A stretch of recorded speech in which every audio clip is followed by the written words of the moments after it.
Salam,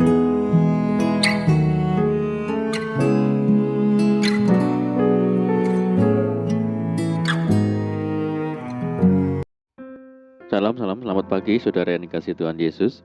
Saya menyapa bagi saudara semua yang ada di Indonesia dari Sabang sampai Merauke, baik yang di kota maupun yang di desa. Dan saudara yang ada di Malaysia, di Sabah, di Sarawak, Kuala Lumpur, di Kamboja, di Singapura, dan dimanapun saudara berada. Senang sekali kembali menjumpai saudara pagi hari ini. Saya percaya kita tetap berada di dalam kasih dan penyertaan Tuhan kita, Yesus Kristus. Selamat datang kembali di Pokok Anggur bersama saya Yosia Krispianto. Mari saudara, sebelum kita bersama-sama merenungkan firman Tuhan, mari kita bersatu di dalam doa. Bapa di surga, Bapa di dalam nama Tuhan Yesus, terima kasih buat penyertaan dan perlindungan Tuhan yang kami rasakan di sepanjang malam hari, dalam istirahat kami, dan pagi hari ini kami bangun dengan kekuatan yang baru, dengan sukacita dan berkat yang baru Tuhan sediakan bagi kami. Tuhan, sebelum kami beraktivitas, kami rindu untuk merenungkan firman Tuhan. Mari terangi hati kami ya Tuhan dengan firman-Mu. Ajar kami ya Roh Kudus agar kami mengerti dan memahami segala kehendak Tuhan bagi kami. Terima kasih ya Tuhan, ini doa kami hanya di dalam nama Tuhan Yesus kami berdoa. Amin. Baik saudara, kita akan membaca bersama di dalam Yesaya pasal 1 ayat yang ketiga. Lembu mengenal pemiliknya, tetapi Israel tidak. Keledai mengenal palungan yang disediakan tuannya, tetapi umatku tidak memahaminya. Saudara, semua orang berharap bahwa hari-hari yang akan mereka jalani akan jauh lebih baik dari sebelumnya. Keinginan, cita-cita, dan impian yang selama ini belum terwujud diharapkan menjadi kenyataan di masa-masa mendatang. Segudang harapan kita bahwa di hari yang baru ini kita pun bertekad tidak lagi mengulang kesalahan-kesalahan, lalu bertekad mengubur dalam-dalam luka lama dan menjadikan kegagalan yang ada kemarin sebagai cambukan untuk melangkah, untuk lebih maju. Firman Tuhan yang kita baca hari ini adalah nubuatan yang ditulis oleh Nabi Yesaya, seorang nabi anak Amos. Nama Yesaya berarti Tuhan adalah keselamatan. Jelas sekali dinyatakan bahwa penderitaan dan kegagalan bangsa Israel yang waktu itu sudah terpecah menjadi dua kerajaan, yaitu kerajaan utara disebut Israel dan kerajaan selatan disebut Yehuda.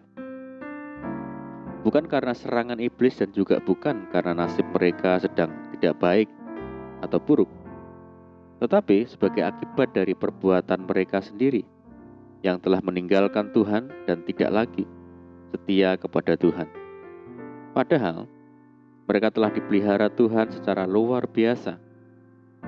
Demikian tertulis, aku membesarkan anak-anak dan mengasuhnya, tetapi mereka memberontak terhadap aku. Mereka meninggalkan Tuhan, menista yang Maha Kudus Allah Israel, dan berpaling membelakangi Dia. Meskipun berkali-kali ditegur dan diperingatkan Tuhan melalui utusan-utusannya, mereka tetap saja mengeraskan hati, tidak menghiraukan teguran dan peringatan Tuhan ini, dan lebih memilih untuk berjalan menurut kehendak diri sendiri dan cenderung memilih memberontak terhadap Allah. Jikalau kita perhatikan, sikap dan perilaku bangsa Israel ini tidak beda jauh dengan kita sekarang, saudara. Jikalau kita merenungkan berapa banyak kita mengalami kasih dan pertolongan Tuhan, tidak terhitung banyaknya. Namun, kita tidak merespon kebaikan dan campur tangan Tuhan ini dengan sikap hati yang benar. Kita cenderung mengandalkan kekuatan sendiri, fokus pada hal-hal yang sifatnya duniawi dan sementara.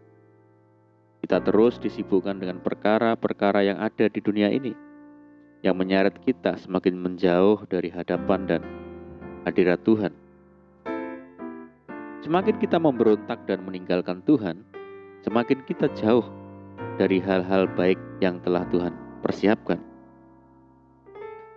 Firman Tuhan berkata, jika kamu menurut dan mau mendengar, maka kamu akan memakan hasil baik dari negeri itu. Dalam hidup ini, kita seringkali menginginkan hal-hal yang menyenangkan dan tampak indah menurut pandangan kita. Akan tetapi, ketika Tuhan mendidik kita dengan mengizinkan masalah, penderitaan, atau kegagalan terjadi, kita pun tidak bisa menerima keadaan. Lalu kita memberontak dan menolak proses yang Tuhan izinkan tersebut. Memang, proses pembentukan Tuhan kadangkala keras dan teramat menyakitkan. Tetapi, kita harus ingat bahwa tangan Tuhan selalu siap untuk menolong kita. Kita akan mengalami dan menikmati semua yang baik di hidup ini, asalkan kita mau hidup seturut dengan kehendak Tuhan.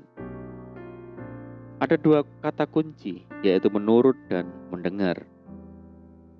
Menjadi seorang yang mau menurut dan mau mendengar adalah perkara yang tidak mudah. Karena umumnya orang memiliki kecenderungan untuk memberontak dan hidup menurut kehendak diri sendiri. Menurut dan mendengar ini berbicara tentang ketaatan, saudara. Orang tua manakah yang tidak senang jika anak-anaknya taat? Pemimpin manakah yang tidak bersyukur jika memiliki anak buah atau karyawan yang mau menurut dan mau mendengarkan perintah?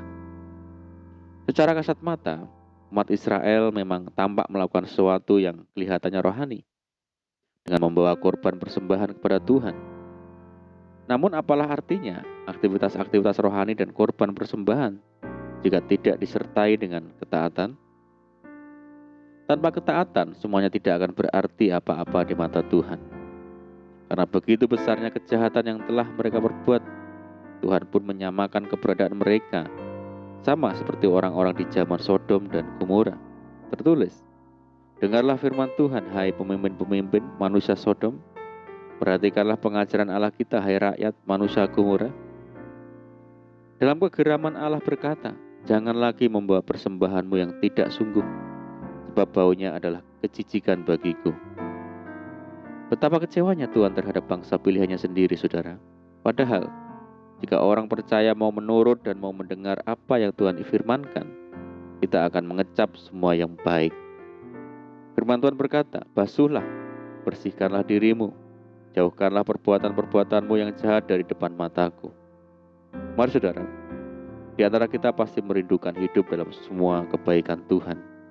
Tetapi yang harus kita perhatikan adalah mari kita tekadkan hati untuk mau menurut dan mendengar atau hidup di dalam ketaatan kepada Tuhan. Amin. Di Tuhan mari kita berdoa. Bapa di surga, Bapa di dalam nama Tuhan Yesus, terima kasih buat firman-Mu saat ini ya Tuhan. Ajar kami Tuhan untuk hidup dalam ketaatan kepada Tuhan, mau menurut dan mendengar setiap perkataan Tuhan, sehingga kami boleh mengalami semua hal baik yang datangnya dari Tuhan. Terima kasih ya Tuhan. Saat ini kami menyerahkan hidup kami hari ini ke dalam tangan Tuhan. Berkati kami hari ini, berkati segala usaha, pekerjaan yang kami lakukan lewat tangan-tangan kami, dan jadikan kami hari ini berhasil dan beruntung. Sertai kami hari ini dengan penyertaan Tuhan yang sempurna. Mohon petunjuk Tuhan, sehingga kami hidup sejalan dan seturut dengan segala kehendak Tuhan. Limpahi kami dengan sukacita dan damai sejahtera-Mu hari ini ya Tuhan, dan jauhkan kami dari segala malapetaka. Berdoa bagi kesejahteraan kota kami, desa kami, daerah kami, dan bangsa kami yang saat ini menghadapi pandemi. Mari Tuhan berkati daerah kami, pulihkan negeri kami, belas kasihan Tuhan bagi negeri kami. Terima kasih Tuhan, ini doa kami hanya di dalam nama Tuhan Yesus kami berdoa. Amin. Di Tuhan saudara, kita sudah berdoa, kita percaya penyertaan Tuhan selalu ada bagi kita hari ini. Mari kita tetap mengandalkan Tuhan, tetap semangat dalam Tuhan. Saya ucapkan selamat pagi, selamat beraktivitas. Doa saya menyertai saudara semua. Tuhan Yesus memberkati. Haleluya.